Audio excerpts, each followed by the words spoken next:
বুধবার সন্ধ্যার পর যশোরের রাজারহাট এলাকার জামিয়া ইসলামিয়া মাদ্রাসার একটি ভিডিও সামাজিক যোগাযোগ মাধ্যমে ছড়িয়ে পড়ে। ভিডিওতে দেখা যায় একজন হামাস নেতা সেজে আরবিতে বক্তব্য দিচ্ছেন। তার দুই পাশে দুইজন মুখ বেঁধে ভারী অস্ত্র নিয়ে দাঁড়িয়ে আছেন।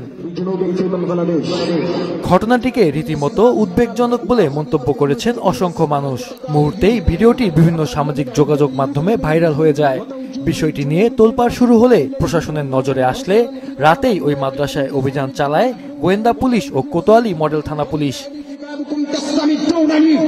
এ সময় মাদ্রাসায় থাকা শিক্ষক ও শিক্ষার্থীদেরকে জিজ্ঞাসাবাদে জানা যায়, গত 17 ও 18 ডিসেম্বর মাদ্রাসাটির বার্ষিক অনুষ্ঠানে গজল, হামদ, নাত, যেমন খুশি তেমন সাজো সহ বিভিন্ন প্রতিযোগিতা হয়। ওই অনুষ্ঠানে ইসরায়েলিরা যেভাবে ফিলিস্তিনি মুসলমানের উপর নির্যাতন করছে সেটা নিয়ে একটি নাটক মঞ্চস্থ হয়। কিতাব বিভাগের 3 শিক্ষার্থী নাটকটি মঞ্চায়ন করে। তাদের মধ্যে একজন ফিলিস্তিন নেতা সেজে আরবিতে বক্তব্য দেয় এবং পাশে দাঁড়িয়ে থাকা দুজনের হাতের অস্ত্র নাটকের জন্যই ককশিট দিয়ে তৈরি করা হয়েছিল। ফিলিস্তিন হামাস যে যুদ্ধ হচ্ছে, ছাত্ররা এটা প্রদর্শন করার জন্য আর কি সেই হিসেবে স্টেজে উঠছে আরবি বক্তৃতাকে। আর আমাদের হাতে যে বন্দুকের মতন যে সিস্টেমটা ছিল ওটা হচ্ছে আপনার ককশিট, অর্থাৎ ফুল শোলা দিয়ে ছাত্ররা কালার করে টেপ পেঁচায় ওটা আপনার একটা করেছে আর কি। আর ছাত্রদের গায়ে যে পোশাকটা ছিল আপনার হয়তো বা কালো পাঞ্জামি, কালো শীতের পোশাক, কালো রুমাই, এটাই ছিল।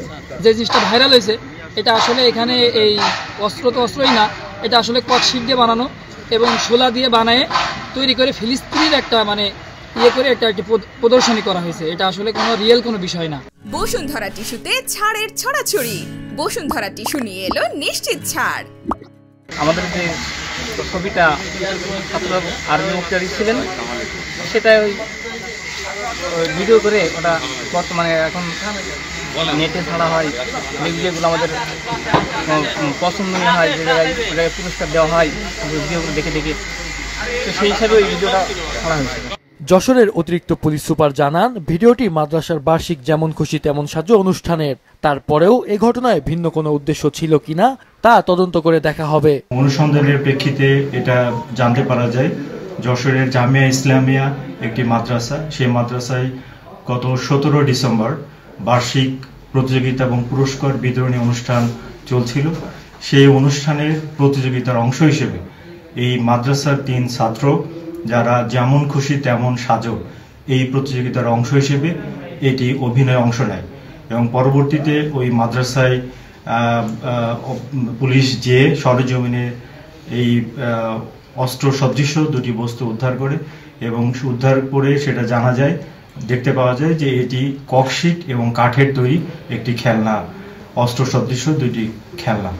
এবং কোনো ধরনের দূরভিসন্ধি নিয়ে কেউ যাতে ভিডিও ছড়িয়ে না ছড়ায় সেজন্য আমাদের সাইবার প্যাট্রোলিং এর মাধ্যমে সাইবার মনিটরিং টিম এবং বিভিন্ন থানার ইউনিফর্মধারী অফিসার, সাদা পোশাকধারী অফিসার তারা এই প্রতিরোধমূলক ব্যবস্থা গ্রহণ করবে।